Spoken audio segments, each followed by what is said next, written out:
Ladies and gentlemen, the following segment of the podcast is presented exclusively by Hillsdale College. For over 175 years, four purposes have defined Hillsdale's mission: learning, character, faith, and freedom. Thank you for listening, and my sincere appreciation to our brothers and sisters at Hillsdale for their great sponsorship. He's here. He's here. Now, broadcasting from the underground command post, deep in the bowels of a hidden bunker, somewhere under the brick and steel of a nondescript building, we've once again made contact with our leader, Mark Levin. Hello, America. Mark Levin. Our number is 877-381-3811, 877-381-3811. Before we jump into the middle of things, and we've got a lot to jump into, I do a lot of reviewing and studying and so forth for this program to make the priorities as smartly as I can and to run a tight ship as best as I can. Doesn't mean we're not going to address issues thoroughly, because I only have 3 hours, and when you subtract commercials, a lot less than that. But before we do all that, I wanted to mention a friend of mine, a real friend of mine, Jackie Mason. Jackie Mason was one of the funniest men ever to walk this earth. I'm not exactly sure how I got to know him. He reached out to me. I think he saw me maybe on Hannity and Combs or something like that, but as his longtime beautiful wife, Jill, reminded me, he was the one that kept telling me, you need to be on TV, and I kind of poo-pooed it. And if you went to one of Jackie Mason's show, you would talk about it 20 years later. It was, you were laughing from your gut. He was so smart. He was so fast.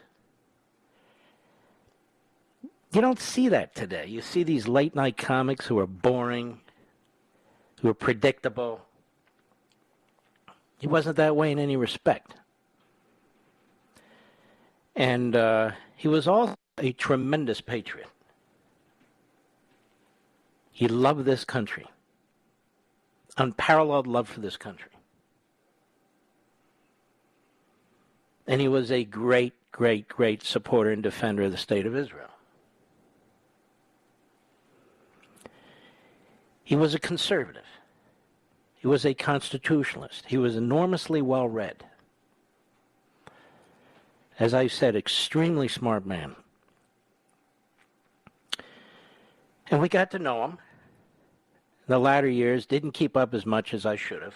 But I can't do it with anybody. It's amazing what this life has done. But from time to time, he would text. From time to time, he would send me some information, which I would link to, which I might mention. Often did on the program. And by his side for almost half a century with his wife, Jill, who handled so many of the particulars. And I remember those meals with him from time to time. I remember in London.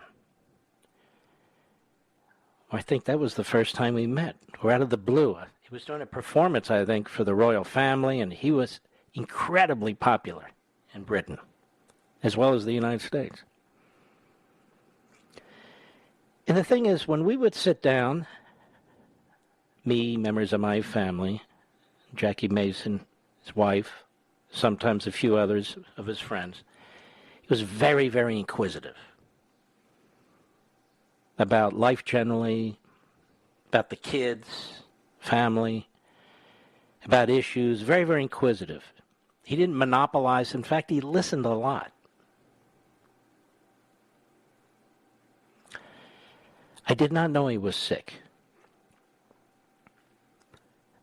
And I'm not going to get into confidential information of how he passed and so forth. That's not going to happen. But I did get a call in the morning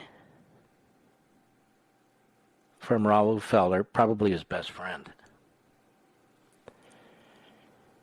because Jill asked him to call me, letting me know that he wasn't going to make it through the day. And then sometime evening, dinner time or so forth, I got a second call telling me he hadn't made it. So, you know, you come to this earth and you leave this earth. There's no escaping it. But if you make a difference, whether you make people laugh or a difference in your own way, in your own role, in your own life, the life of the family, of your family, that's a successful life. He had a very, very full and successful life. And Mr. Substitute Producer here, one of our buddies, Stephen, and Richie, Mr. Call Screener, they pulled together just a few minutes of a Jackie Mason appearance on the Ed Sullivan Show on August 13, 1969, about doctors. Now, Ed Sullivan banned him from his show because he claimed that Jackie Mason made a foul hand signal. Jackie Mason did not make a foul hand signal on national TV to Ed Sullivan or to anybody else. Never happened. But Ed Sullivan had the power back then to make you or break you. But he couldn't break Jackie Mason. Nobody could break Jackie Mason. So let's take a listen and enjoy the life of Jackie Mason. Just a few minutes. Go, Mr. Producer. Or them. And you can go on the internet and listen to a lot. And I was asked over 10 years ago to participate in a movie he did, One Angry Man, and you can get the DVD, by the way. It's on Amazon.com. And I played the role of a judge. And it was fantastic. Just being around him and Jill and the other people. I think I was there 1 or 2 days. I could never remember my lines, Mr. Producer. So I wrote them on the back of a card. And as the judge, I pretended I was reading the sentence.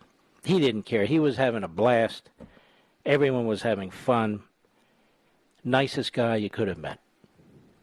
Really cared about people. I mean, I can even remember one late night, and I don't even remember the occasion, where Jackie Mason, there were 2 delis, and there's one in particular he liked, and I said, let's go to Celebrities. He said, no, you don't want to go there. Come to this one with me. It was another one, and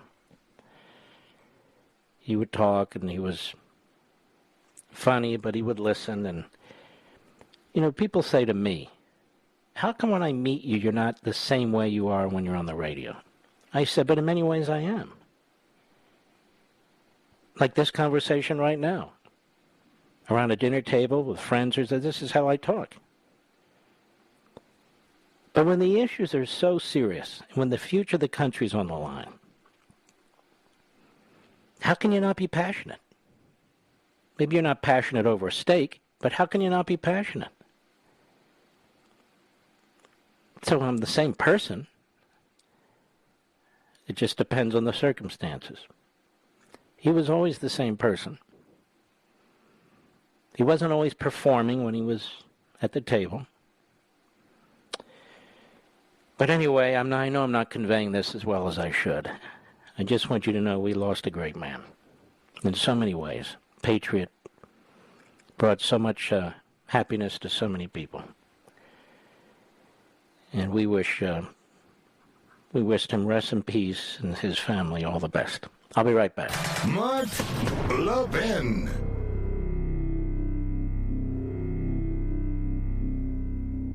I know you love freedom. Now, how do I know that? Because you listen to my show. And my show and everything I do is about preserving freedom and the form of government that secures it for us. It's the same with Hillsdale College, one of the very best truly liberal arts colleges in the nation. Hillsdale's committed to pursuing truth and defending liberty. Hillsdale teaches students to defend freedom no matter what they major in. Hillsdale teaches them how to defend liberty. And they do that for you, too, through their free monthly digest of constitutional thought called In Primis. 5.7 million Americans receive Imprimis for free every month, and you can subscribe for free at ləʻvɪn4hillsdale.com. No strings attached. Generous donors who want to preserve freedom for future generations make it possible for Hillsdale to send Imprimis to you free every month. Start receiving Imprimis to learn how to defend the freedom you love. Visit ləʻvɪn4hillsdale.com. That's L-E-V-I-N for Hillsdale.com.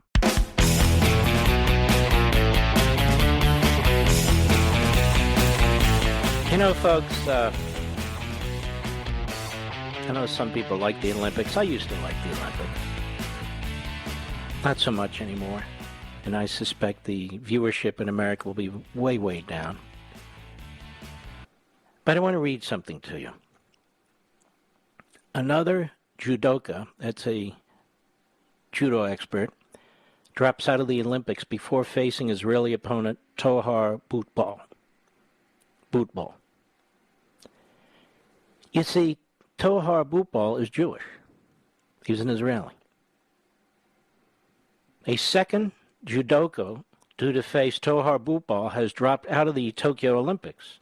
Sudan's Mohamed Yabadabadou weighed in for his match against Boutbal, who's from Israel, but did not show up for the bout, according to The Guardian. Both the International Judo Foundation and Sudanese Olympic officials did not provide a reason for the mismatch. It's the second time a potential opponent of Boutbal's has dropped out of the event. Yabadaba was supposed to face Algerian Fethi Nourine in an earlier round, but Nourine pulled due to the winner of that fight having to take on Boutbal in the round of 16. Nourine said he didn't want to compete against Boutbal due to Nourine's political support of Palestine. Nourine is not the first athlete to refuse to compete against Israeli opponents.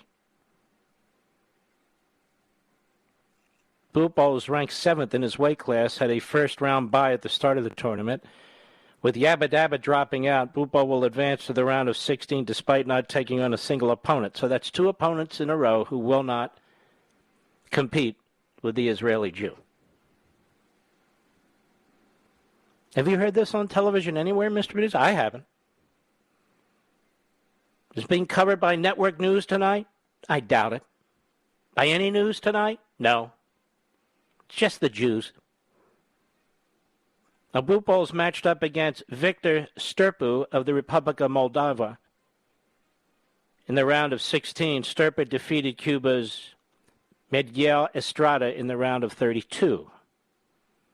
It's unclear whether Boutbal will finally get an opportunity to fight or if Sturpu will follow the two Yabadabas and drop out of the event. I don't do Yabadaba out of disrespect. I have no idea how to pronounce these names. Although for those two, I despise them, obviously. So the Olympics, which aren't supposed to be political. I will continue to root against the women's American soccer team unless they're already out. Also, the hammer. Better, the hammerhead. Throwing a hammer. I hope she loses if she's even in it. If you hate America, then I despise you. It's that simple. If you're an anti-Semite, you can go to hell. I'll be right back.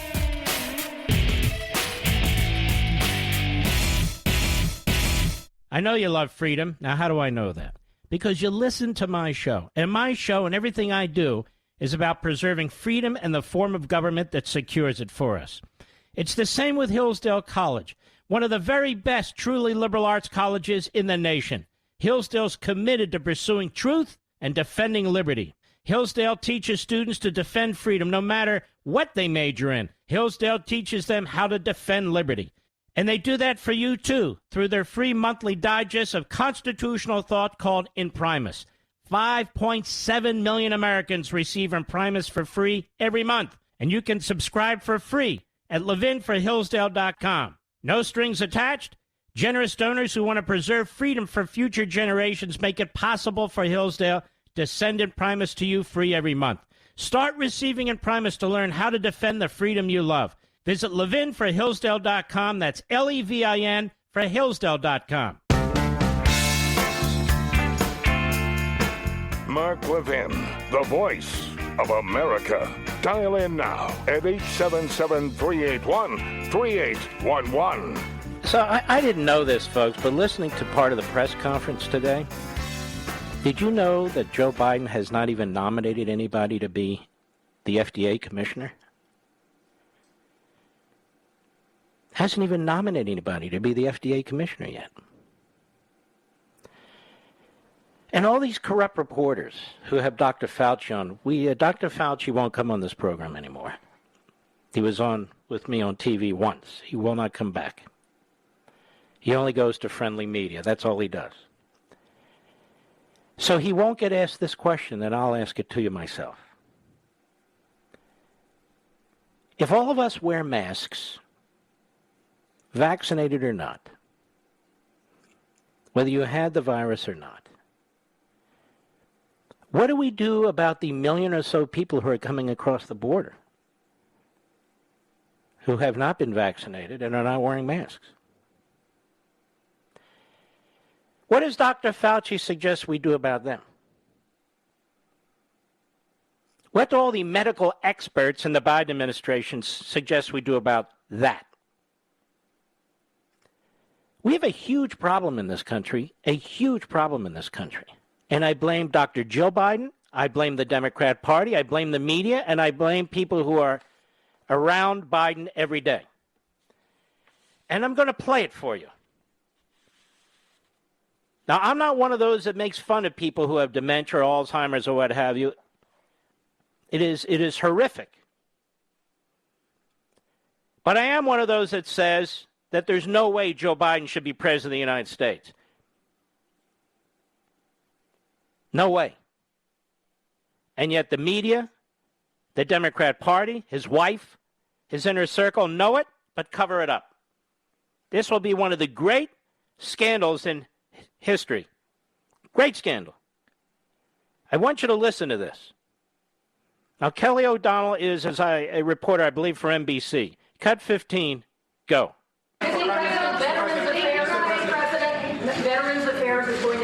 You are such a pain in the neck, but I'm going to answer your question because you've known each other for so long. It has nothing to do with Iraq. The answer, no. All right, hold on. That's not the one I meant. I meant cut 14. Sorry, folks. Cut 14. Go. Chairman Leahy, Leader McCarthy, Senator Casey, Congressman Scott, Congressman, where is he? There you are, Paul. You understand this better than anybody does. I want to thank you, Congressman, for all your work. And I want to thank you all for being here. Second, by the way, where's Mom? Mom, is she here? Oh, she's watching. Okay, I thought you looked, I said, Mom is out there. I was going to ask her to stand up. But, Mom, you can't stand up if you're home. What in the world is he talking about? What in the world is he talking about? Now, this isn't time for mockery and laughing and humor. This is a problem. He's getting worse. As you would expect somebody who has dementia, he's getting worse. The problem is behind him is somebody who is wholly unqualified to be president of the United States, not based on her race or genitalia, obviously, based on the substance. She can't cut it. And then behind her is Pelosi, who is an evil, nasty, I'll leave it at that. So we have a real problem. People are manipulating Biden to advance this American Marxist agenda.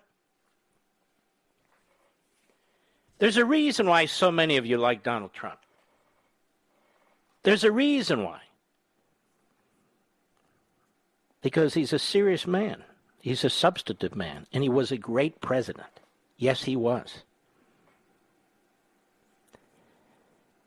Let's listen to some of it. And by the way, he's being mocked a little bit today because he went to Arizona. He talked about the election in Arizona. It's an amazing thing to watch the very press who lied for years about Russia collusion, who were part of the propaganda machine that tried to undermine the last election, that now says, what's Trump doing questioning stuff? These are legitimate audits. This isn't some abstraction about Russia collusion with criminal investigations and investigations in the House of Representatives. No, these are states looking at what took place. Oh, we can't have that. He must be a nut. He must be a nut. All of us, we reporters, we were brilliant all through Russia collusion anyway. We don't need any lectures from these a-holes, that's for sure. But here's Donald Trump at Turning Point USA. Cut 23, go. The Biden administration's America Last philosophy, because it's America Last. It's America Last, that's all it is also making a mockery of our country right here at home. Earlier this year, Biden signed an executive order pushing toxic critical race theory into our children's schools and into our military. How about our military? This poisonous left-wing doctrine is flagrant racism, plain and simple, and it has no place in our schools, no place in our military, and no place in our country. If you remember, I ended it very rapidly with a very powerful executive order, but that executive order was immediately repealed and terminated by the radical left. A Republican Congress will defund it and ban it once and for all. They're going to ban it. They will get it done. In testimony before Congress, lightweight chairman of the Joint Chiefs of Staff, Mark Milley, actually defended the teaching of CRT, a Marxist ideology, to our men and women in uniform. Can you believe it? These soldiers, they're the greatest. They're hearing this stuff. They're saying, I can't believe what I'm hearing. The soldiers are saying it. He said he wanted to, quote, understand white rage. He wants to understand white rage. What the hell is he talking about that for? Our generals should not be focused on learning left-wing ideology. They should be focused on defeating America's enemies and winning our future wars. Hopefully we don't have them, but if we do, we have to win them. Now, compare this to Joe Biden. Compare this to anybody in the Democrat Party leadership and most of the Republican leadership. Cut 24, go. The radical left is determined to ruin everything in America. That's what they're doing. Woke politics takes the life and joy out of everything. Wokeism makes you lose, ruins your mind, and ruins you as a person. You become warped. You become demented. The U.S. women's soccer team is a very good example of what's going on.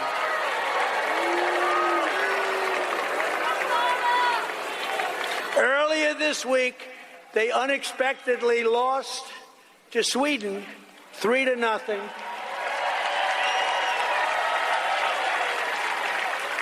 And Americans were happy about it.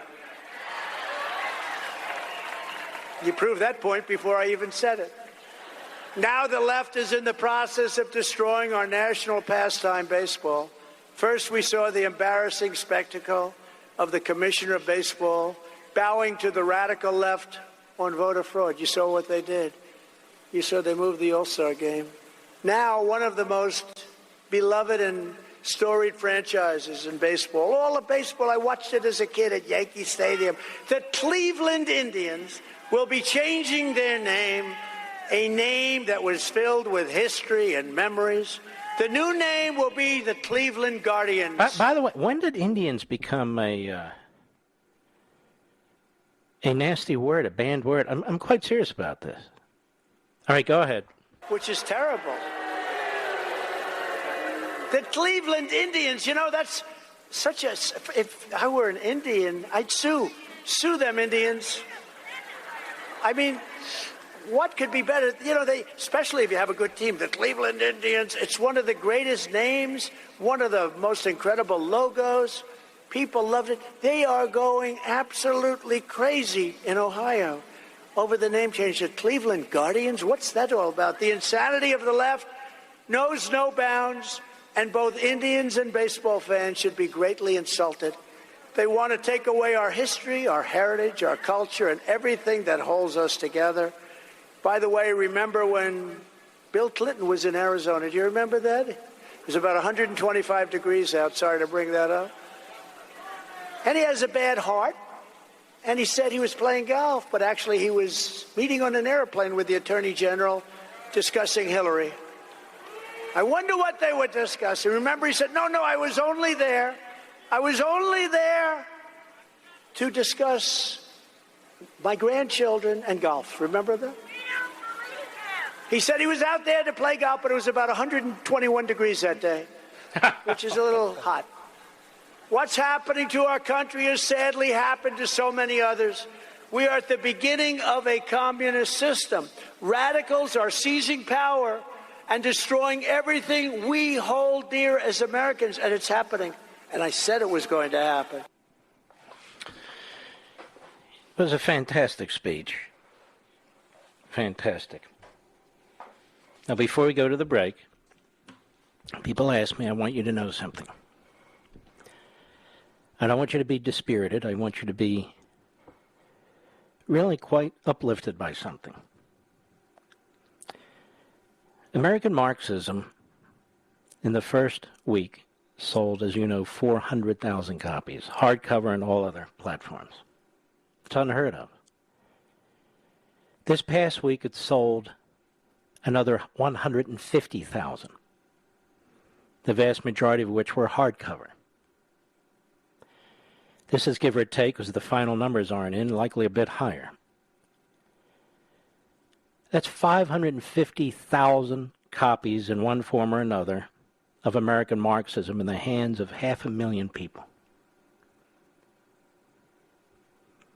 A book, an e-book, an audio, but a book. A substantive book. A serious book. And at the end of the book, an action plan in the book. This gives me a lot of hope. Because when you folks read the book, and take your time, but when you read the book, you'll be able to pass the knowledge and information on to the person down the street, people who live with you, and others. This is important. This is our Thomas Paine and Paul Revere moment. Not because I said it, but because it is. And you are all participating in it. You are all participating in it. People are bravely calling this what it is now. Bravely calling this American Marxism. Marxism. Not progressivism. Not social activism. Not democratic socialism. You are way ahead of the curve. Way ahead of the curve. And across the board, you're going to make a difference. And I believe this next election, there's going to be political payback for what these extremists have done to this country already. I really believe that. I want to thank you for galvanizing. And I want to thank all the retailers and out there who've taken enough books in order to accommodate you. Now, I know we don't like Jeff Bezos, but Amazon has been unbelievable in terms of stocking the book and making it available the next day. Barnes & Noble has been unbelievable. They've all been unbelievable. Costco, except for the Leesburg store where I went yesterday because I got hot dogs. I tell you about once a week. Not a single book was out. 160 copies were sitting on a pallet in the back. But all the other Costcos have been extremely responsive, and I want to thank them, and corporate Costco. I'm not aware of any retailer that has played any games. Any. And so we have to acknowledge that. I've done many, many interviews now on local radio, national radio, regional radio. I want to thank all the hosts, all the stations, for your generosity and kindness. We've had many very, very, very solid discussions, but they're short. And so it's impossible to really explain the book in these discussions. I hope to give people a little bit of taste of what's going on. But the hosts have been fantastic. They are engaged. And this is the nature of conservative talk radio. The hosts love this country, as do you. And I've moved from one city to another, one small town to another. I will do as many interviews as I need to. This movement needs to be big. It needs to be sustained. And it needs to be strategic and tactical, or we're going to lose. It's all up to us. Each and every one of us. So I want to thank you for being the patriots. I knew you were, you Levinites. Those of you who have not acquired a copy, I want to strongly encourage you, please do so. It's 40% off. It's not going to be any cheaper. It's 40% off on Amazon. That's a good discount. And they do that early on in the book's release, but that'll change over time. It won't be as generous. So I just point that out. Also, those of you who want a signed book, you need to go to premiercollectibles.com/Marxism. They're running out of signed books. So if you want them, you need to jump in. premiercollectibles.com/Marxism. I'll be right back. Mark Levin.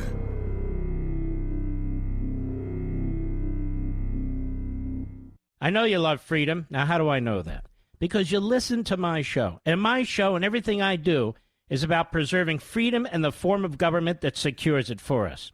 It's the same with Hillsdale College, one of the very best truly liberal arts colleges in the nation.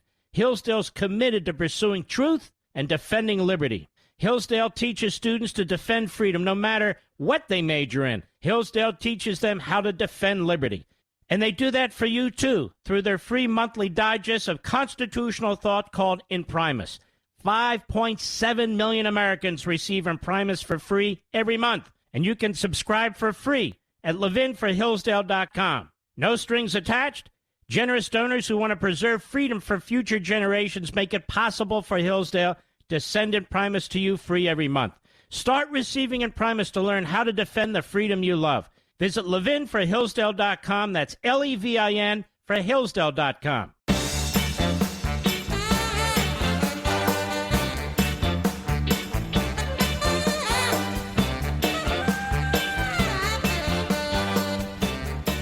I'm just asking all the Democrats and liberals out there, all the Bidenites out there, keep encouraging people to be vaccinated. I do too, by the way. I'm vaccinated. That's fine. But why don't you address the issue of illegal immigration? Now, you know most of the people coming over the border have not been vaccinated. They're coming out of poor countries and they're poor people. You know that. You know they're not wearing masks. It's like murder. They want to go after people who register their guns, who buy them legally and don't hurt anybody. Okay, I'm asking a serious question. Why is it that Dr. Fauci and none of the reporters who get access to Dr. Fauci, why isn't it that this administration is saying we need to secure the border, we need to get walls up, we need to make sure we enforce our sovereignty, even for health reasons? Why don't they say that? Because they're frauds. So what is it? Why isn't it that the Biden administration, their scientists and their doctors and their experts, so-called, why aren't they demanding that we secure the border to prevent people coming into this country who are not tested, who cannot possibly all be tested, who clearly are not being vaccinated, and allowing them into the nation? That's how unserious and politicized this entire process has become. I'll be right back.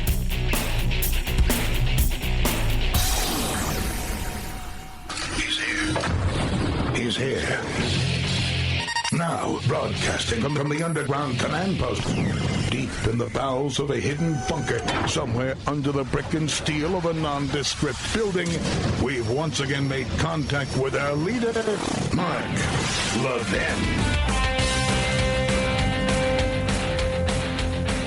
Hello, America. I'm Mark Levin. Our number is 877-381-3811. 877-381-3811. Chuck Schumer has a question he raised at an event today. Hat Tip Daily caller, cut 5, Mr. Producer, go. You probably asked yourself the same question I asked myself. How could 74 million people vote for such a despicable human being as Donald Trump? And I Now don't let's care. just stop. Such a despicable human being as Donald Trump. What has Donald Trump ever done that makes him a despicable human being? What has he ever done to this country that makes him a despicable human being? Now, Chuck Schumer was buddies with Ted Kennedy. There was a despicable human being. And he's not the only one. But look at the language they use.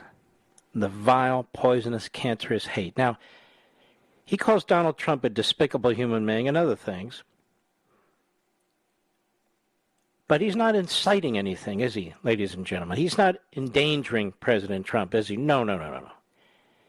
Bernie Sanders' language, that didn't incite anything either, did it, ladies and gentlemen? No. Only Donald Trump incites. These clowns use the worst language to describe their opponents.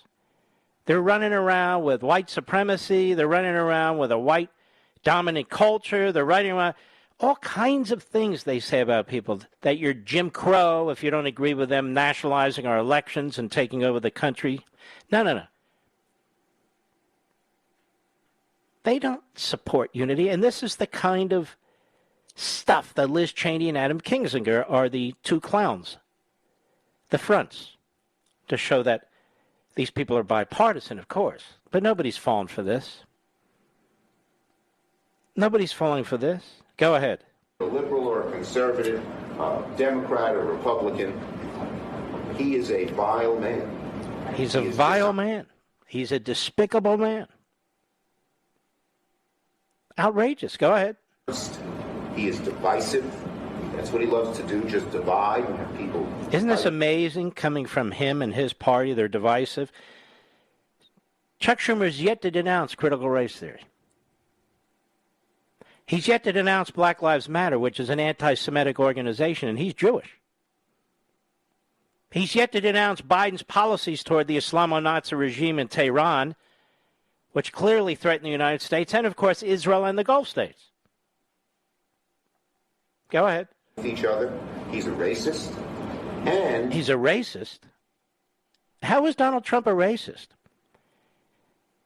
He put in place more initiatives for minority communities in this country than Obama and Biden combined.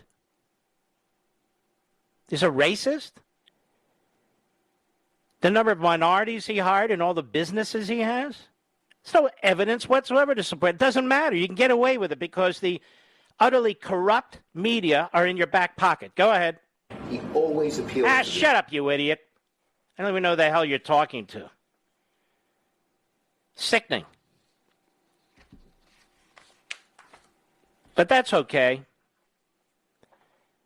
This is from ABC News, did a poll with another organization, Ipsos, whatever the hell that is, ABC Ipsos. As Biden completed 100 days in office, the country was optimistic about the coming year, but now, just after hitting the 6-month mark, Americans' optimism about the direction of the country has plummeted nearly 20 points. Plummeted. A majority, 55% of the public, say they're pessimistic about the direction of the country, a marked change from the roughly one-third, 36%, that said the same in ABC News Ipsos poll back on May 2nd. Now, in that survey, Americans were more optimistic than pessimistic by a 28 percentage point margin. Optimism is now underwater by 10 points. So that's a 38-point spread. Looking ahead to the next 12 months, fewer than half, 45%, now report feeling optimistic about the way things are going, a significant drop from about two-thirds in the May poll. The decline in optimism has occurred across the board among Democrats, Republicans, and independents. Optimism is down about 20 points among Democrats and Republicans, and down 26 points among independents. Among Democrats, 71% now say they're optimistic about the direction of the country over the next 12 months. That's much lower than the near universal 93% from Democrats on Biden's approval and handling of the pandemic. Now, by the way,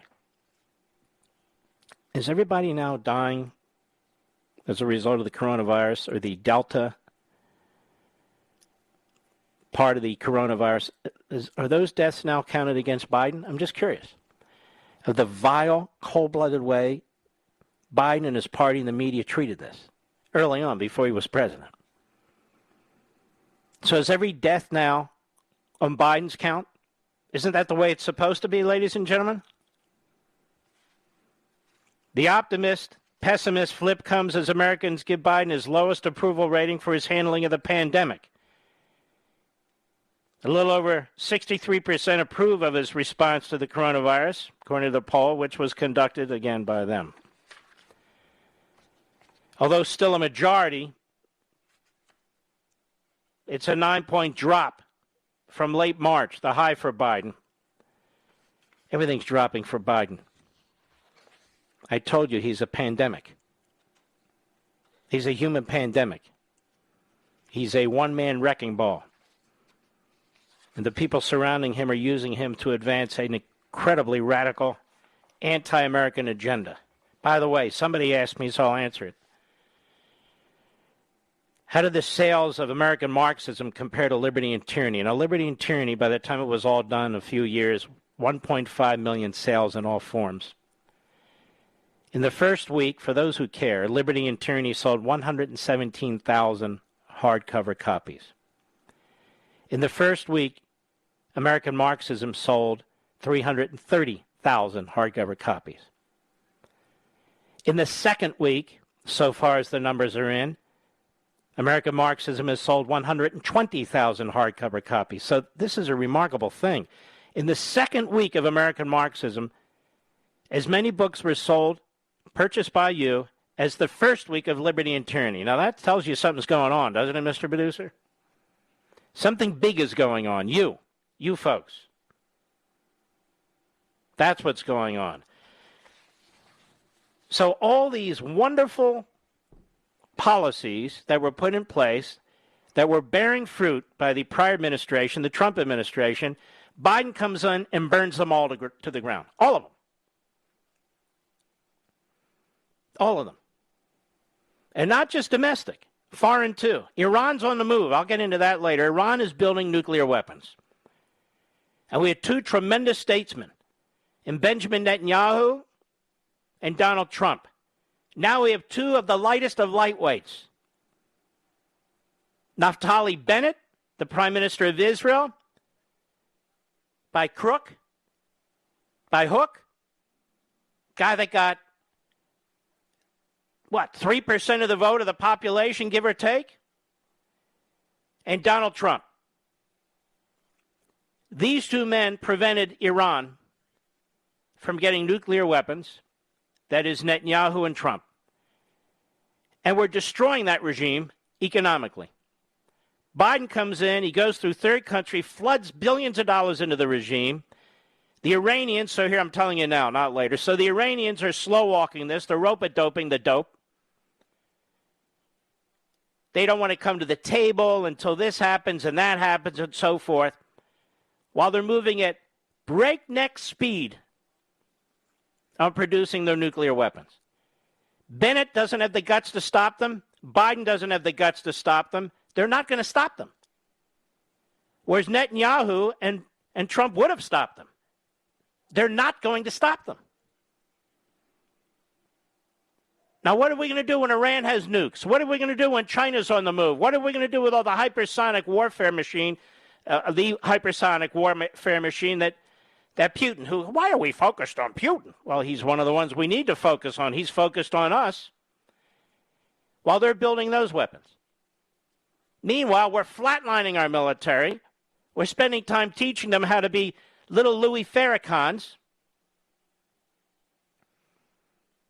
Public's not stupid. They've figured it out.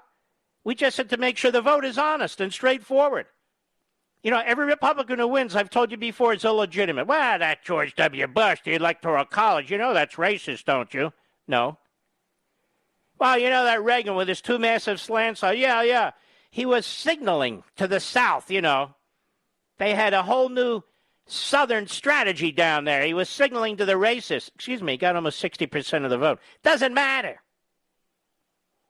Doesn't matter. And, of course, Trump was installed by the Russians. But whatever you do, don't count the votes again. Don't do audits in Arizona, you know. Same media telling us. Why are they running from audits? Why do they care? Why do they care? They nervous? I'm just asking. There's not a single area of this society that's in good shape under this presidency. In fact, so much of the areas in this society are crumbling. You want to know an example? You want to see an example of what it would be like if they took over the voting system, if they took over the economy and everything else? Look at Minneapolis. Look at Los Angeles. Look at Philadelphia. Look at New York. Look around you. They have complete 100% control of everything in these cities. Everything. There's no shortage of money. There's no shortage of money. That's America. The crime, the lack of education, the lack of opportunity. Everybody's at each other's throats. The politicians wanting it that way, making it impossible for people to succeed. That would be America if the Democrats had complete control. I'll be right back. Mark Levin.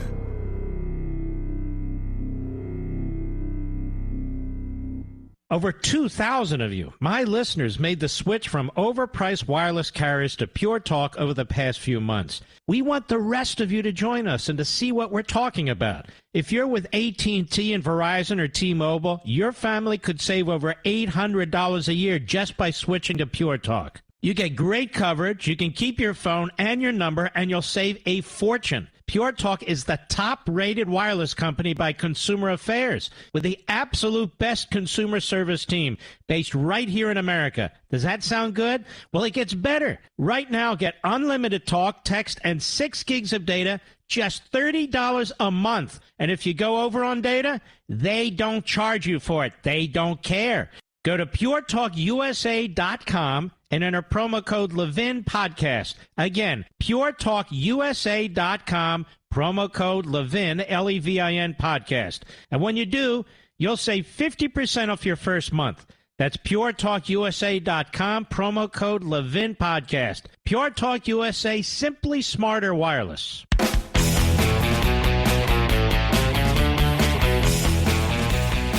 USA Today poll, 90% of Detroit residents want more police.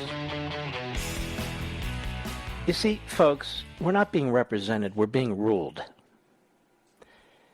And if we had a media, as I've said many times, a media that were at least halfway honest, we wouldn't be in the situation we're in today. But they're not honest. They're thoroughly corrupt. Thoroughly corrupt. And that's something we've talked about over the years, why they're thoroughly corrupt and so forth. From our schools and entertainment to the media and government, we are witnessing the onslaught of repressive actions, including threats, censorship, character assassination, and the demand for more of it. Karl Marx would approve, as I write in American Marxism. In fact, banning people, speech, words, broadcasts, and social media access, redefining language, history, knowledge, and science, all of which are occurring or pursued in our current culture and environment, are the trademarks of totalitarianism. So too is the routine and unchallenged abuse of power and undermining of republicanism and constitutionalism by President Biden, who legislates via executive orders, bypassing Congress and the Constitution's checks and balances, to institute fundamental change to American society without input from the people's representatives in Congress or the people themselves. Or the efforts of Democratic Party congressional leaders such as Speaker Pelosi and Majority Leader Schumer to baldly threaten the independence of the judiciary in order to influence the outcome of legal decisions and to further their ideological and political agenda. and the collusive actions by the Democratic leadership in both elected branches of the federal government to radically alter the electoral process throughout the country, to ensure the Democratic Party rarely, if ever, loses its power to rule.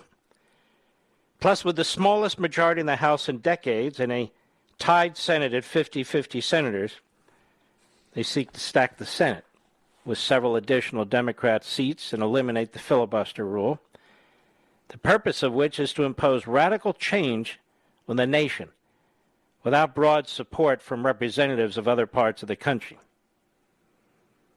Yet it is the opponents of this tyranny who are labeled, often successfully, as the offenders of civil liberties and human rights, obstructors of progress and foes of the people, by the actual offenders.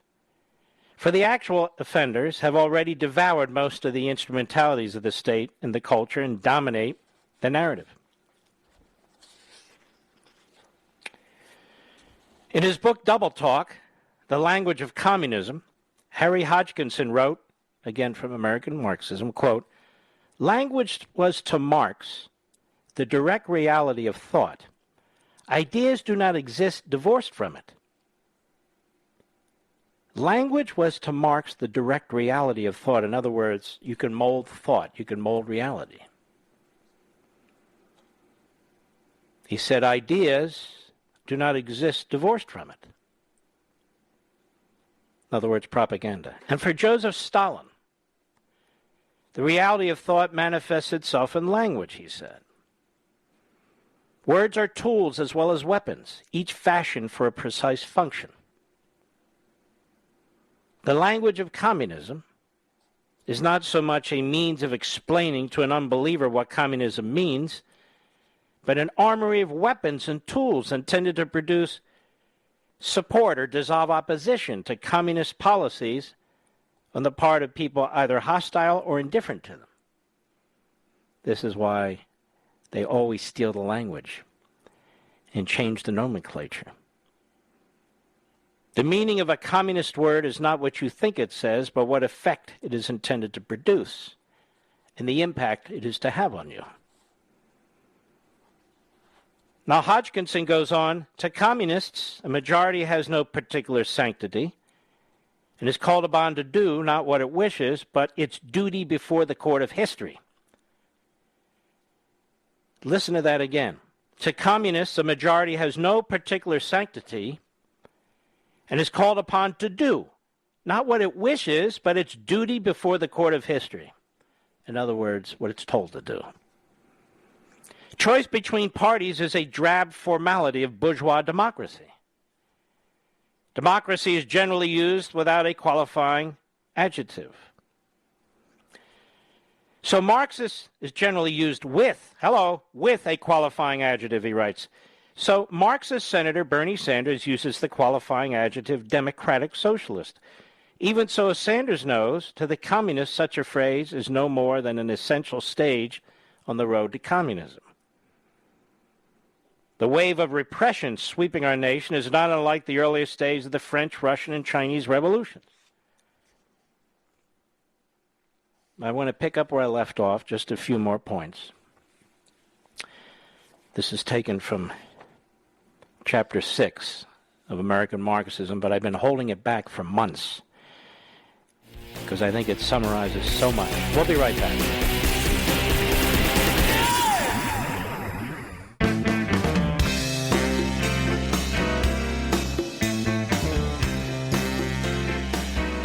Mark Levin, America's tyranny hunter. Call in now, 877-381-3811. This passage I saved for you on page 239 of American Marxism. Now, many of you have books, and they always contact Mr. Kalsker and say, well, where is he in the book?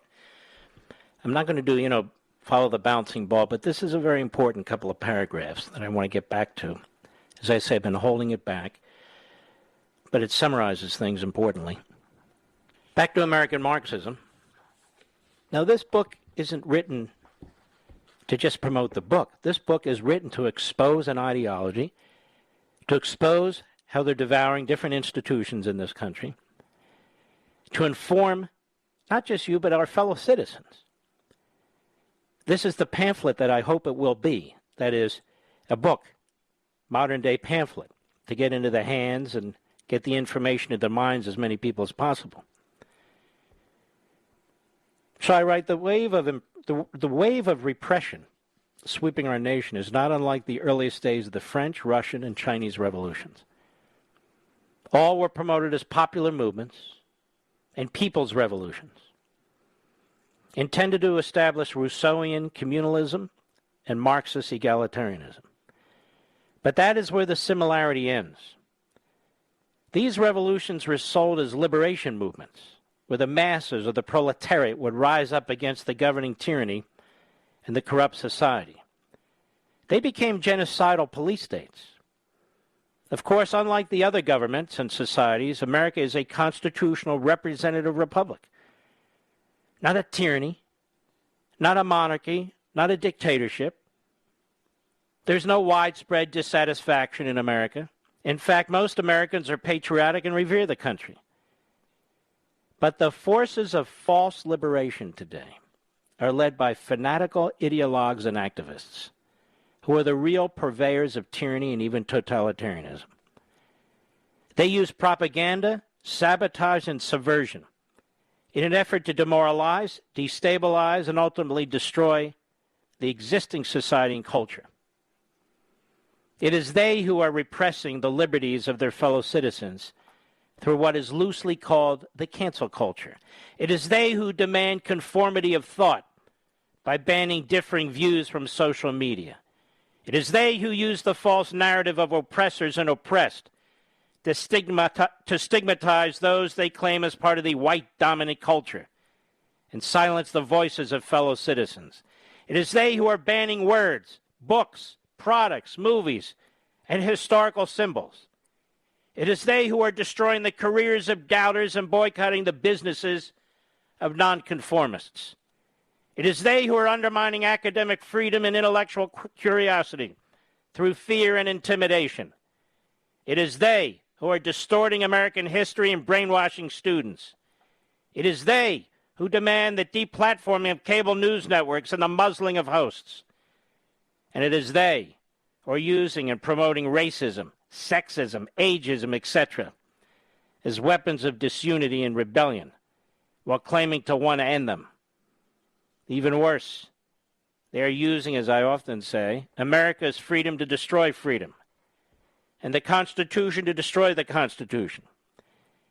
And as their poison spreads throughout the culture, the intent is to sow doubt about this country, dispirit the citizenry, and soften the public's innate and reasoned resistance to the point of acquiescence to the tyranny of the Marxist-inspired and related domestic movements. That is, I think, very, very important, and it's in the end of the next to last chapter of the book. We Choose Liberty is the following chapter. We have allowed the American Marxists to define who we are as a people. They defame us, slander our ancestors and history, and trash our founding documents and principles. They are mostly reprobates who hate the country in which they live and have contributed nothing to its betterment.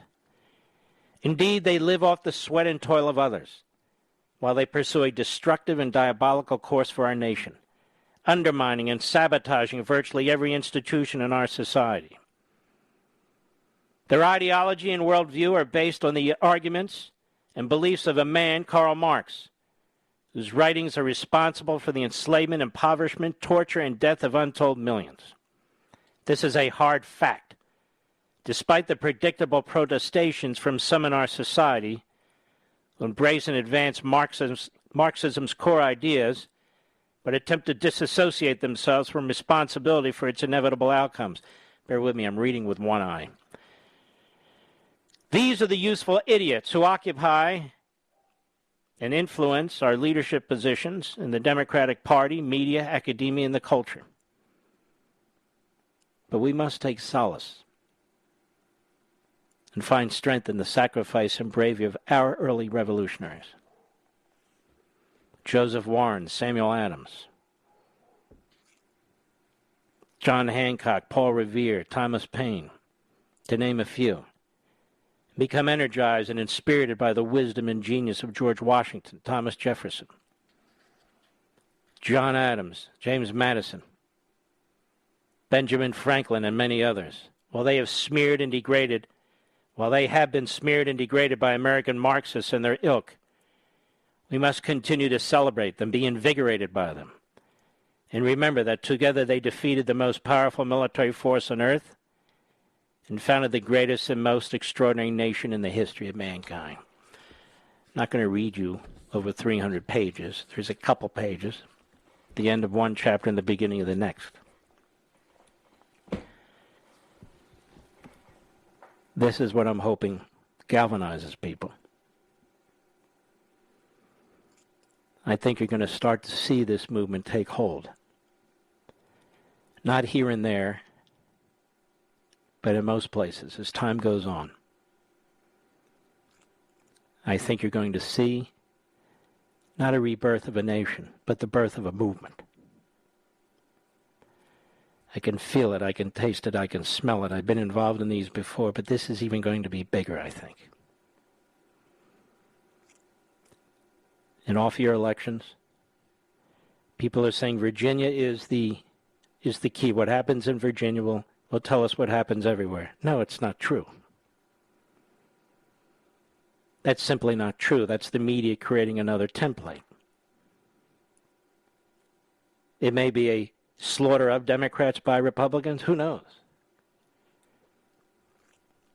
I think the better judge will be, when it comes to elections, the full 2022 election cycle, when the entire House of Representatives is in play and 1/3 of the Senate's in play. Not one blue state. Light blue, but blue nonetheless. So we cannot allow, again, the media to define and create narratives.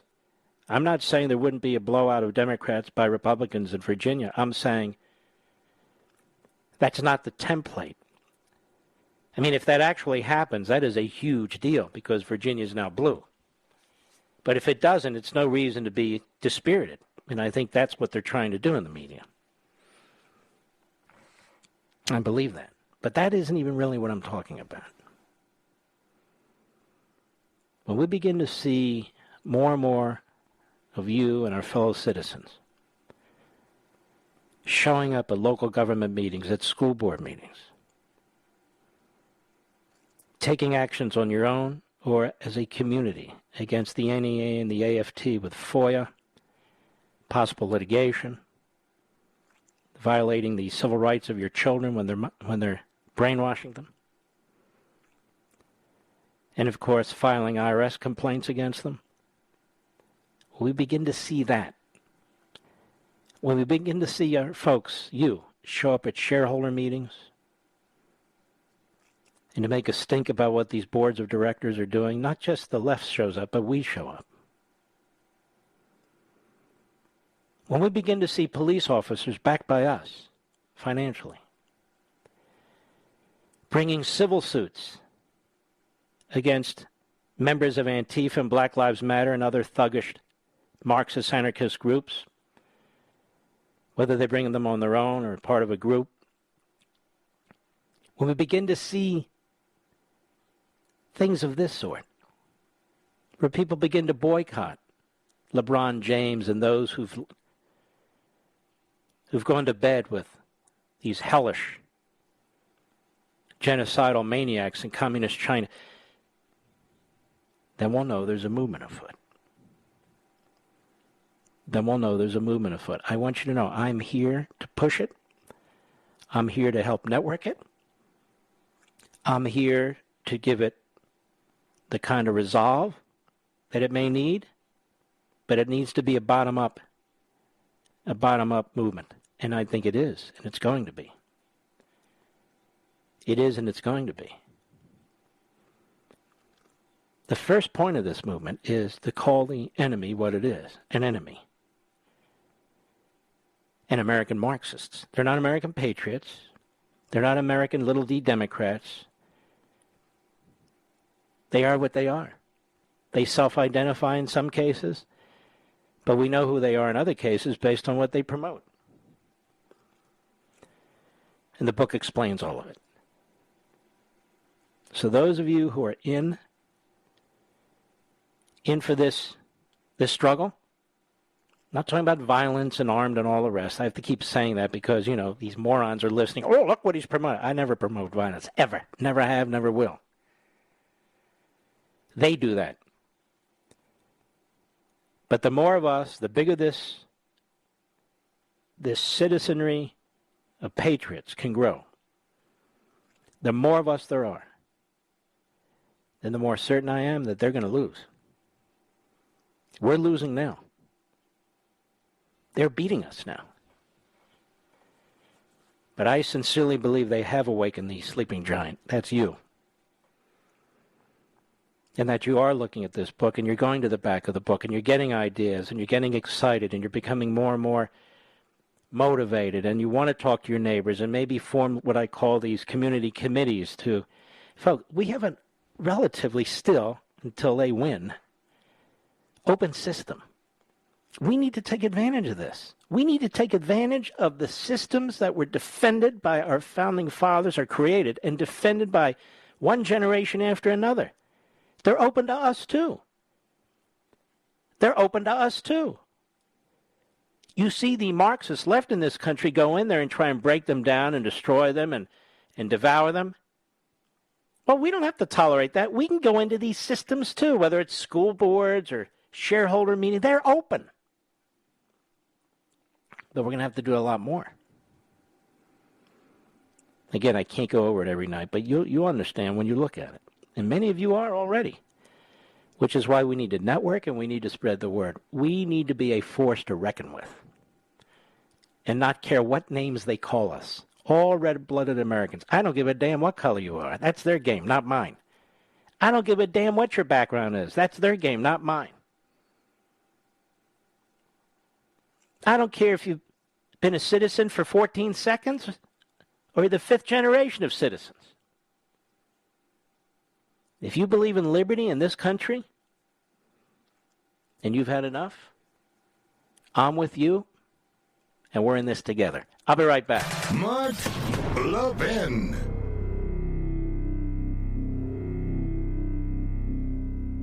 Over 2,000 of you, my listeners, made the switch from overpriced wireless carriers to Pure Talk over the past few months. We want the rest of you to join us and to see what we're talking about. If you're with AT&T and Verizon or T-Mobile, your family could save over $800 a year just by switching to Pure Talk. You get great coverage, you can keep your phone and your number, and you'll save a fortune. Pure Talk is the top-rated wireless company by Consumer Affairs with the absolute best consumer service team based right here in America. Does that sound good? Well, it gets better. Right now, get unlimited talk, text, and 6 gigs of data, just $30 a month. And if you go over on data, they don't charge you for it. They don't care.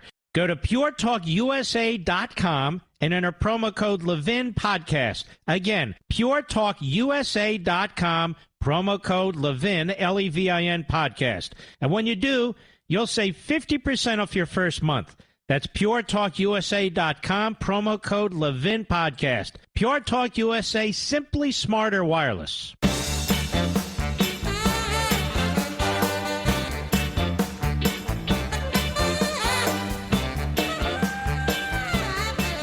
So on this January 6th committee includes Adam Schiff. Did you know this, Mr. Producer? Adam Schiff. And Adam Kinzinger happily joins in. He thinks this is really humbling. And Liz Cheney, she's carrying the Pelosi flag. She's all worked up about this because they are defending democracy and the Constitution from an insurrection, don't you know? No, they've thrown in with the insurrectionists. Nancy Pelosi has all but destroyed the House of Representatives. The Democrat Party is aiming at destroying our constitutional construct. They're spending us to the point of oblivion, and our children and our grandchildren are going to be on very, very hard luck. They've thrown in with who are, in effect, the insurrectionists. Unbelievable. More when I return.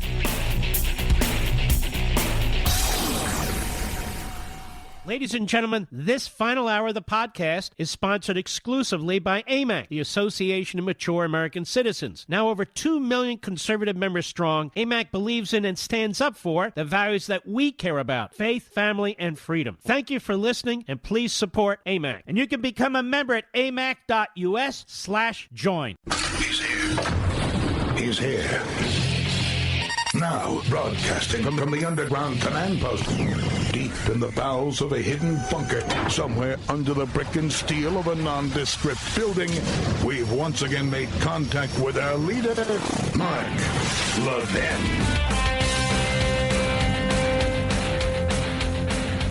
Hello, America. Mark Levin here. Our number, 877-381-3811, 877-381-3811. Anthony Fauci was on CNN yesterday, Sunday. If it's Sunday, it must be Fauci. It's Monday, it must be Fauci. Tuesday must be Fauci. Wednesday must be Fauci. But you get it. He's on with the late, not so great, fake Jake Tap-Out Tapper. Are we still with us? Okay. Let's listen to this. Cut 6, go. About a month ago, we saw President Biden and a number of governors across the country, Democrats and Republicans, saying that the virus was in retreat. In retrospect, that sure seems premature. Well, it certainly is in retreat among the vaccinated, Jake, and it gets back to what we've been saying. It's kind of like we have two kinds of America. We have the very vulnerable unvaccinated part, and we have the really relatively protected vaccinated part. Okay, very interesting. Very interesting. And so illegal aliens who come into this country who aren't vaccinated, and this administration invites into this country by failing to secure the border, which part of America are they in? And what is the CDC going to decree with respect to that? Will the CDC decree that we secure the border for health reasons? Now listen carefully, folks. I mean this. This will all be repeated tomorrow. I'm asking, will the CDC issue a directive that we must secure the border because people are coming into this country in droves? We don't know if they've been vaccinated. We can assume most of them have not been because they're coming from countries that are poor as hell, and they're poor as hell. So will Fauci, who doesn't head the CDC, but everybody talks about the CDC, he's the infectious disease guy, is he going to insist that we secure the border? Now, of course, Jake Tapper is another low IQ dummy, a Democrat, of course. Predictable. He's not going to bring it up. He didn't say, instead, no, let me do it this way. Sources are telling CNN, blah, blah, blah. You get it? So my question is, the CDC gets involved in guns. The CDC gets involved in mask mandates. The CDC gets involved in whether or not you can raise your rent. A federal court just said, CDC doesn't have authority to get into that. Of course it doesn't. And so it is massively expanding its jurisdiction. This is what I've been calling medical fascism. Oh, you've heard that before? Yes, I've been calling it medical fascism. And yet it won't touch the border. This is why people have no faith, so many, in Anthony Fauci and the media, corrupt as hell, intellectual, fakes and frauds. This is why. Now let's go to cut 7. Go. Sources are telling CNN the top health officials are weighing whether to revise mask guidelines. Sources are telling CNN it's probably the guy sitting right there, Tony Fauci. Now, I don't know that to be the case, but that's my guess. What do I know? Go ahead. Vaccinated Americans, are you part of those conversations? And if so, what are you advising? Do you think masks should be brought back for vaccinated Americans? How about masks being brought back for unvaccinated illegal aliens, Mr. Producer? What will the CDC do about this? I'm not kidding. When you're having the greatest movement of people from south of the border into our country, many illegally, many legally, just numbers we've never seen before in our country. What are we going to do about that from a health perspective? Go ahead. You know, Jake, this is under active consideration. If you're asking, am I part of? Can I ask a question, just from a issue of literacy, Mr. Producer? If something's under consideration, isn't it under active consideration? How many things are under inactive consideration? Well, this is under active consideration, as you must know. Go ahead. Yes, I am part of the discussion, but I think what you are seeing, even though as... Wait, you are? The man who brought us the vaccines, the man who invented the vaccines, the man who's responsible for the vaccines? You know how he takes credit for everything? Little of that Napoleonic thing going on there. Go ahead. Conversation at this moment. The CDC still says and recommends that if you are vaccinated fully, that you do not need to wear a mask indoors. However, if you look at what's going on locally, in the trenches, in places like L.A. County, the local officials... No illegal aliens in L.A. County, Mr. Producer. No way. No illegal aliens in the state of California. No. And he doesn't mention them once. Not once. Go ahead. Discretion. And the CDC agrees with that ability and discretion capability. Is the CDC like a new religion or something? We'll have to. What does the CDC say? Let's look at Deuteronomy 23. Oh. And what does the CDC tell us? Who is? What are these CDC? Bureaucrats, lots and lots of them. Go ahead. You know, you're in a situation where we're having a lot of dynamics of infection. So even if you are vaccinated, you should wear a mask. There you go. They even undermine their own logic and science. You should wear a mask even if you're vaccinated. That makes no sense whatsoever. But there's a variant. There's the Delta variant. Tell us about the Delta variant. They never tell us what is it? What's the variant? Well, you know. Well, what is it? It's a variant, you know, whatever. A variant. Tell me, do illegal aliens get the Delta variant? Listen. What, are you white supremacist? What are you bringing that up for? Well, why don't we secure the borders? Yeah, okay, right, whatever. Go ahead. Local decision that's not incompatible with the CDC. So they make those. It's a local decision unless the CDC disagrees. Then it's not a local decision. Wear a mask even if you've been vaccinated. But you can wear it if you're around 3 people. But if you're around 1 person, no need. If you're in your bedroom, wear the mask. If you're in the powder room, don't wear the mask. If you're in the basement, wear 2 masks.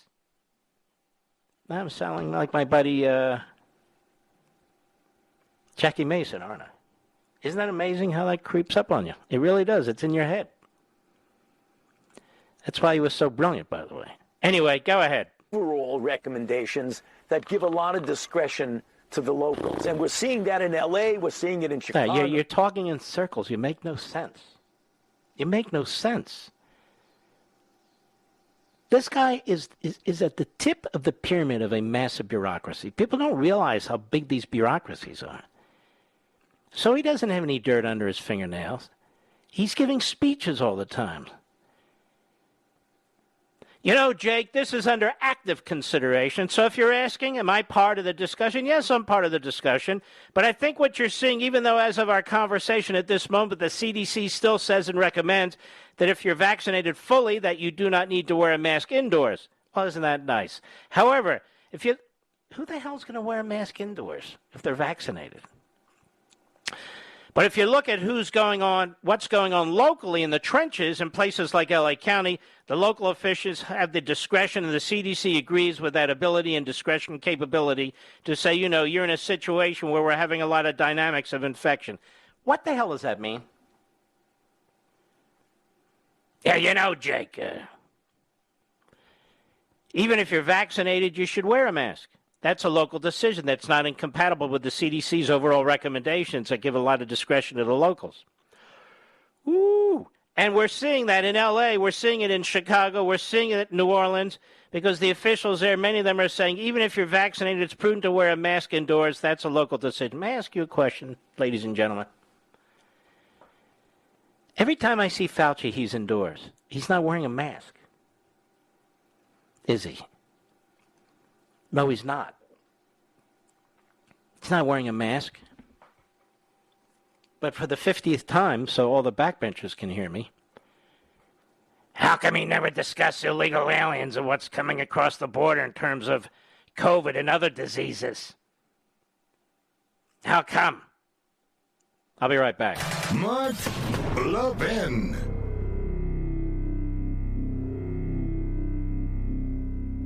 AMAC, the Association of Mature American Citizens, is one of the fastest growing organizations in America, now over 2 million conservative members strong, and I'm one of them. AMAC believes in and stands up for the values that we constitutional conservatives care about. More than talk, AMAC fights. A full-time presence in Washington, AMAC pushes back against reckless spending, disasters like Medicare for All, and the expanding reach of the federal government. And beyond advocacy, joining AMAC gives you access to a wealth of benefits and discounts, including special member-only rates on car insurance, travel discounts, cell phone plans, and a hell of a lot more. And if that's not enough, you'll get AMAC's bi-monthly magazine, full of insightful articles on issues that matter to most of us, we conservatives. As I said, I'm an AMAC member, and you should be too. Join today at amac.us. That's AMAC.us. Stop supporting the liberal agenda that the other 50-plus organization has been pushing for. Join AMAC instead. AMAC.us.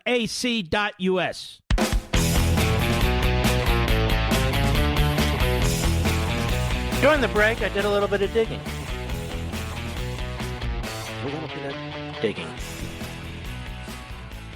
I found this little morsel about immigration.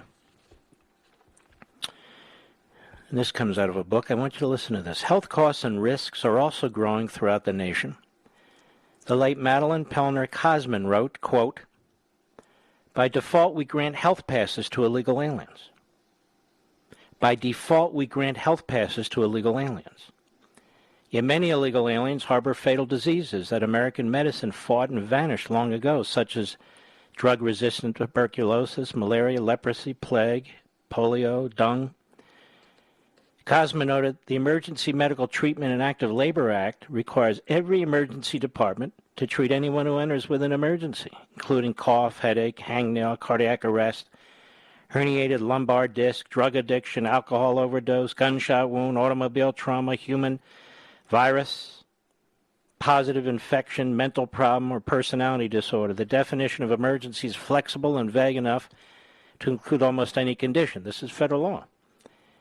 Any patient coming to the hospital emergency department requesting emergency care must be screened and treated until ready for discharge or stabilized for transfer, whether or not insured, documented, or able to pay.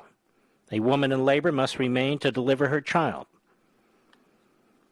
High-technology emergency departments have degenerated into free medical offices. The costs are obviously extremely burdensome to hospitals and physicians. They are either passed on to patients who have insurance, or the hospitals and physicians must absorb them. Moreover, the threat of re-emerging diseases is real and serious.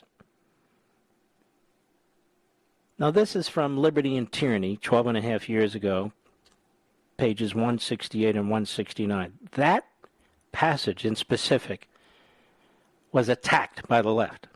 What do you mean? Keep it coming in here with diseases and so forth. But I want you to listen to the front end of this again. What the late Madeline Pellner Cosman wrote. By default, we grant health passes to illegal aliens. Yet many illegal aliens harbor fatal diseases that American medicine fought and vanquished long ago. By default, we grant health passes. Now listen, we are granting coronavirus passes, Delta variant passes to illegal aliens. I remembered back 12 and a half years, I remembered something like that in the book, and that's what I was looking for during the break. We are granting health passes to illegal aliens. And in some cases, legal aliens who are coming across the border right now because The government's processing them so quickly they don't know what to do with them. We're granting health passes. Coronavirus, COVID-19, whatever you want to call it. Delta variant passes to people coming into this country from other countries. Crossing the southern border. What does Anthony Fauci have to say about that? What does CNN have to say about that? Where's the CDC medical directive about that? Nothing, and nothing. They're getting health passes while Americans are getting ready to get locked down again. Ain't happening. Not happening. You're supposed to wear masks inside even if you're vaccinated. You have people coming across the border who are not vaccinated getting health passes. And that's the phrase to use, health passes. This will be picked up very quickly tomorrow. Isn't that what's happening, Mr. Producer? And it's not just people who live south of the border. It's people who live on the African continent, in the Middle East, Far East Asia, Eastern Europe, even our Canadian friends, I don't know, from all over the world. They're getting health passes. People are coming here, in many cases, in cases of hundreds and hundreds of thousands, illegally. They're being moved into the center of the country. The Democrats aren't holding any hearings in Congress. Biden is not responding. He's not able to respond. His administration isn't responding. They are able to respond. You try and get some answers, they just blow you off. They just blow you off. Jeremy Barr, where's the little pimpled face you-know-what? Where is he? Jeremy. And where's the rest of it? Hagerman? What's her name? From the New York Slimes? Maggie. National Public Radio? The Associated Press? MSLSD? The Constipated News Network? The Washington Compost? The New York Slimes? Where are you?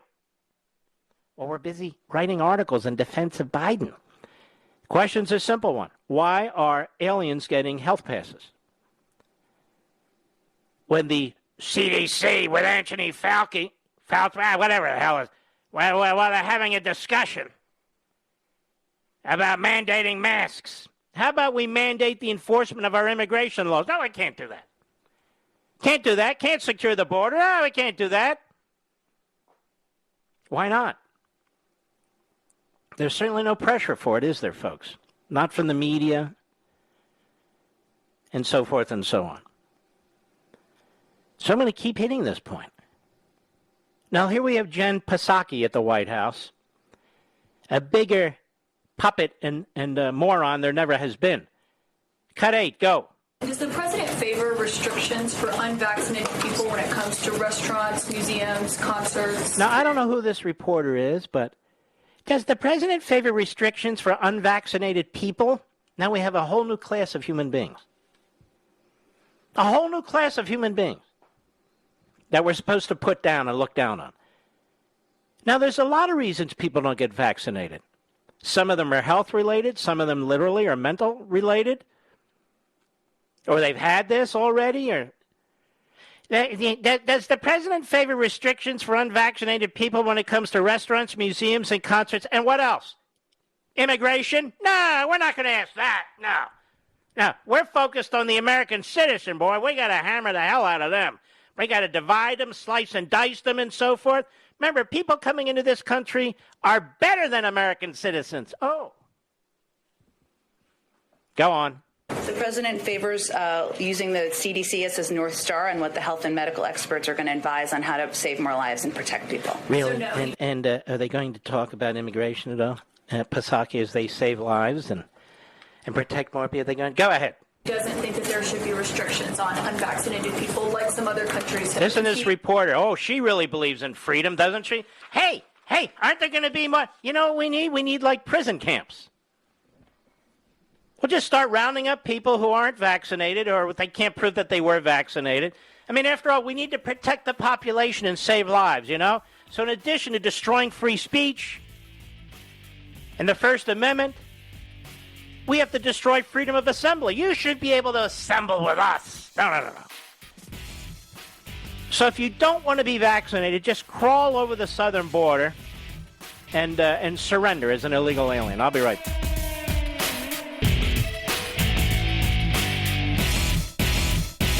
AMAC, the Association of Mature American Citizens, is one of the fastest growing organizations in America. Now over 2 million conservative members strong, and I'm one of them. AMAC believes in and stands up for the values that we constitutional conservatives care about. More than talk, AMAC fights. A full-time presence in Washington, AMAC pushes back against reckless spending, disasters like Medicare for All, and the expanding reach of the federal government. And beyond advocacy, joining AMAC gives you access to a wealth of benefits and discounts, including special member-only rates on car insurance, travel discounts, cell phone plans, and a hell of a lot more. And if that's not enough, you'll get AMAC's bi-monthly magazine, full of insightful articles on issues that matter to most of us, we conservatives. As I said, I'm an AMAC member, and you should be too. Join today at amac.us. That's AMAC.us. Stop supporting the liberal agenda that the other 50-plus organization has been pushing for. Join AMAC instead. AMAC.us.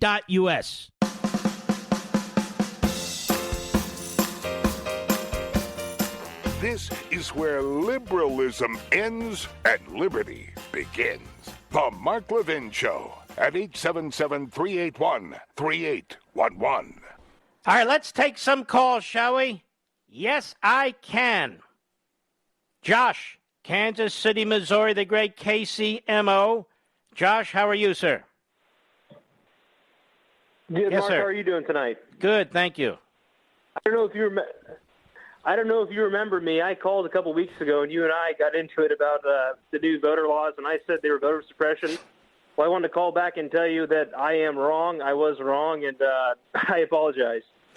Well, first of all, you don't have to apologize, but what changed your mind?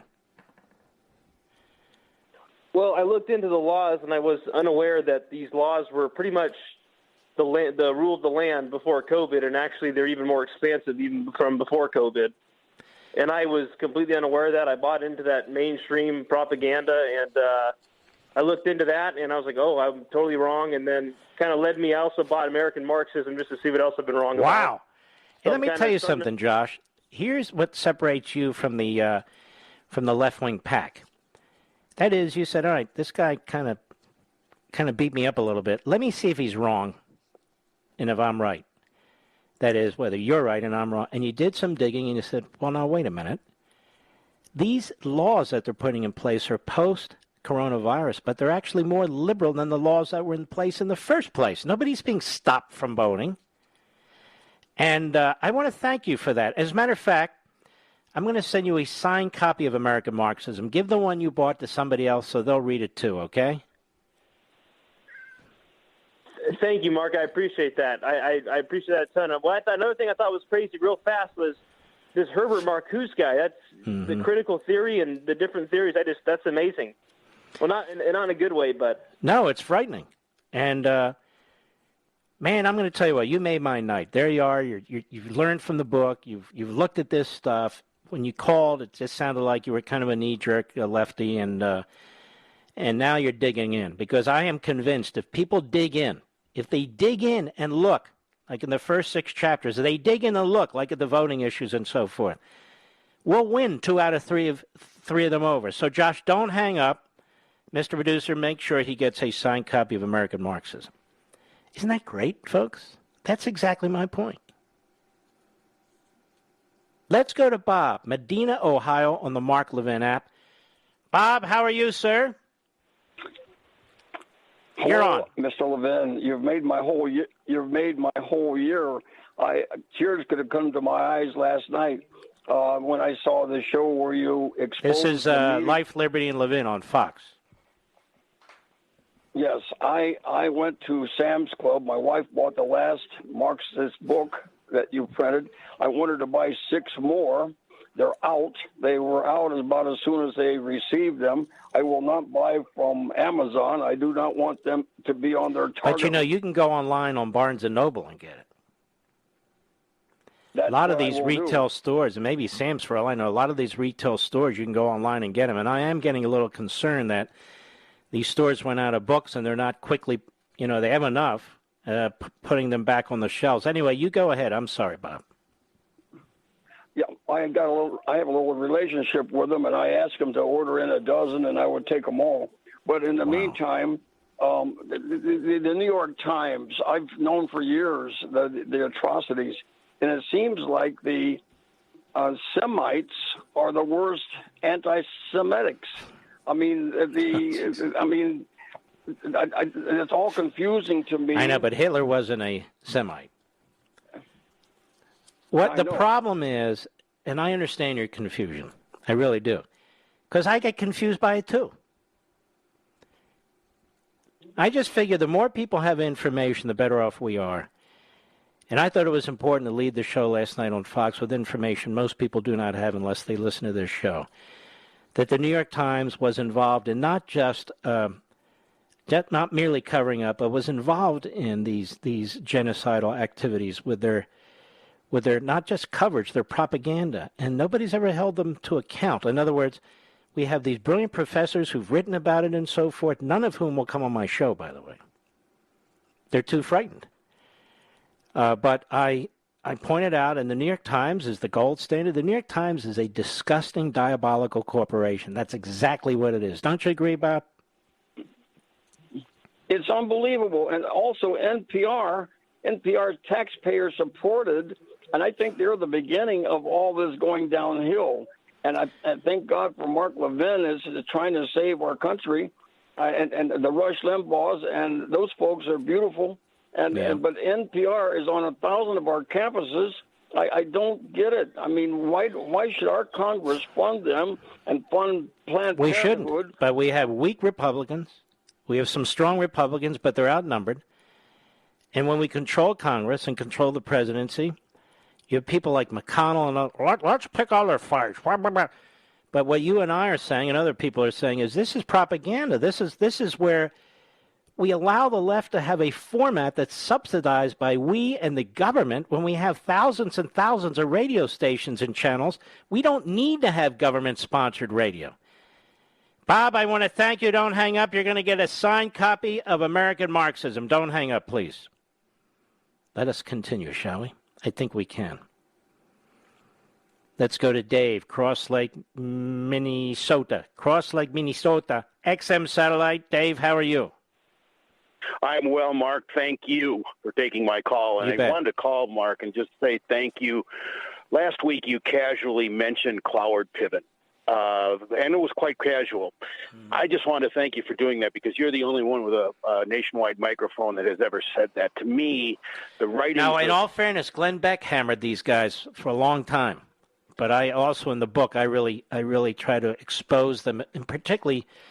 what her husband has died since, what she has said in recent times, just to underscore the connection to the Marxist ideology. Anyway, go ahead, Dave. Absolutely.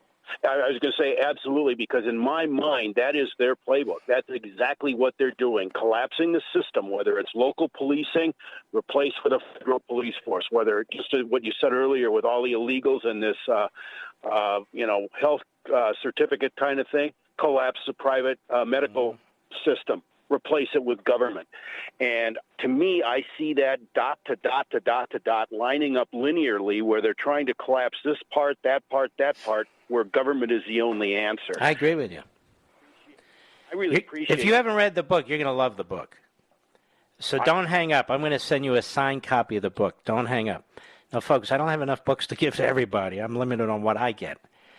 I get people contacting me, good friends who ask for books too, and I try to give them to them, but I've run out of my books. I only get a certain number from the publisher. So it's in great demand, what can I say? But this is a good thing, not a bad thing. Let us go to Bob, Cape May, New Jersey. That's like one of my favorite places. How are you listening to us, Bob? Well, GMD in Rehoboth Beach, Delaware, and the Atlantic City station also, Mark. I love those stations. Apparently we're number one in Atlantic City, as I understand it. Go ahead. I'm sorry. No, Mark, couple things. I just want to make a quick remark about Jackie Mason. He was an absolute comic genius. Yep. My wife was a showroom captain in Atlantic City for 20 years, and he was the only comedian that constantly used fresh material. And if any of your listeners ever saw him in person, I mean, they'd know what I talk about. He would have you rolling in the aisles for an hour and a half. He was an amazing man. He was a patriot. And he took his time with anybody who met him. Did you notice that, too? He didn't rush by them. Hello, how are you? He's friendly. Yeah, he's a good man. Was. So, Mark, I just want to talk about the Socialist Democrats and the great example of their absolute evil is what they're doing on the border here. So they want voters. They want to become the dominant political organization in this country, and they're willing to sell this country down the road. They'll import disease, crime, and poverty. It doesn't matter. And, Mark, I have to thank you so much for exposing the evils of communism. My parents came to this country from Europe after the Second World War, and they lost everything to the Soviet hordes. They knew firsthand what that evil was like. And again, we need to expose what this kind of political ideology is, the pure evil. What happened to the peasants in the Soviet Union in the 1920s, what happened to the Ukrainians in the early 1930s. And we can go on and on about the evils of this. And by the way, notice, Bob, it's never discussed in the media. When they say, the founders of Black Lives Matter, the founders of BLM, they're Marxists. Now, we're the ones that discovered it in the one case. We found the audio, Mr. Producer did. But that said, they never say, okay, now you know what Marxism does and you know what it is, so this organization has a lot to answer for. No, they never discuss it. So I discuss it, and I've written about it. Bob, don't hang up. Thank you, my friend. We'll be right back. Mark Levin.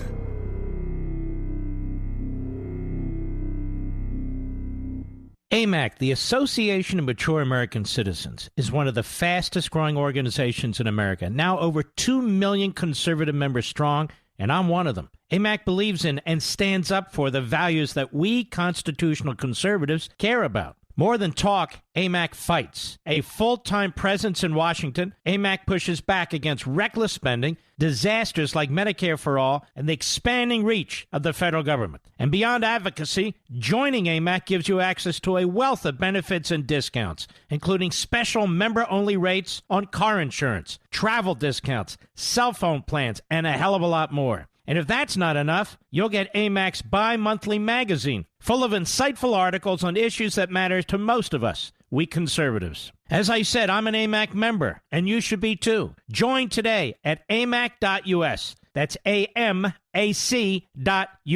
Stop supporting the liberal agenda that the other 50-plus organization has been pushing for. Join AMAC instead. AMAC.us.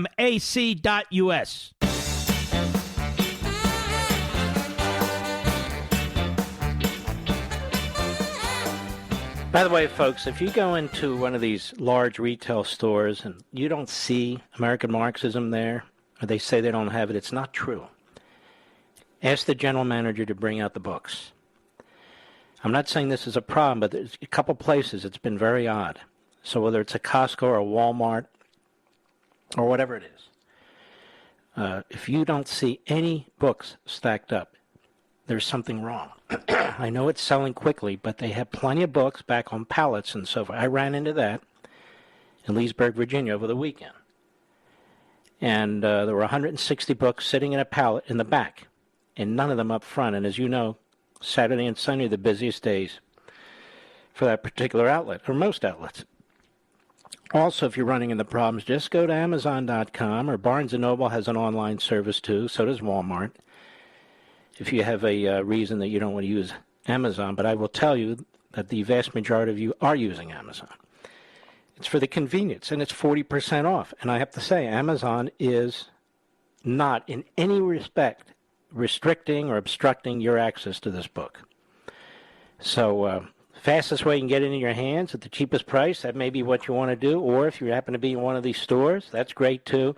But if you don't see it there, honestly, you should ask and say, where is it? Because I'm getting some feedback. That's the only reason. There's 905,000 copies of this book. About 500,000 hard copies have sold. 4 something or other. I don't have the exact number, but 450 or more? That's a lot. That's you. Let's go to Ernie, Myrtle Beach, South Carolina. Ernie, listening on XM Satellite. How are you? Yo, man. First time caller. Thank you, buddy. Hey, I listen to you every night. I drive a truck, drive cross country. I don't see no racism anywhere. I stop at all these truck stops. I also see nothing but Trump signs still to this day. And I go up into Oregon, California, Washington State. All I see is Trump signs. Mm-hmm. I drove my 13-year-old grandson cross country, and we listen to you every night. And he's like, man, I like that guy. Well, thank you. you. He liked it when you yell. He loves it, man. He loved you when you yelled, man. It was awesome. Listen, let me ask you a question. Would you rather have the book or the audio version? Man, I don't know. I never listened to a book on the road. My team driver does. All right, I'll tell you what. We'll send you a signed book. I can't really sign the audio very well, so you can at least have it at home with you. So don't hang up. We want to get your address, and we thank you very, very much. We love our truckers. Oh, yes, we do. They make this country work. Solid, solid, solid. All right, let's go to Edward. Congers, New York, the great WABC. Edward, how are you? What a pleasure, Mark. I waited a long time to speak with you. I just want to thank you for being who you are. I wanted to get that out of my system for the longest time. You're like my adjunct professor of modern politics. You're exposing these people. But the reason why I'm calling, may I call you doctor? Of course. And you know where I'm coming from when I'm telling you that. But I just wanted to respond to our We got Senator 40 seconds. Schumer. Yes. Okay, Chuck, we're not going anywhere. We have listened to Mark Levin. There's 75 million of us. We like Mr. Trump. We do not disrespect Mr. Trump. And Edward, don't hang up. I want to send you a signed copy of the book. And may I say, and Chuck, we despise you and everything you stand for, including that row that you plugged into your forehead that hasn't grown in properly. I want to salute all you heroes out there. Thank you.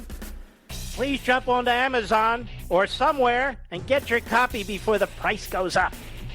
I'll see you tomorrow. God bless.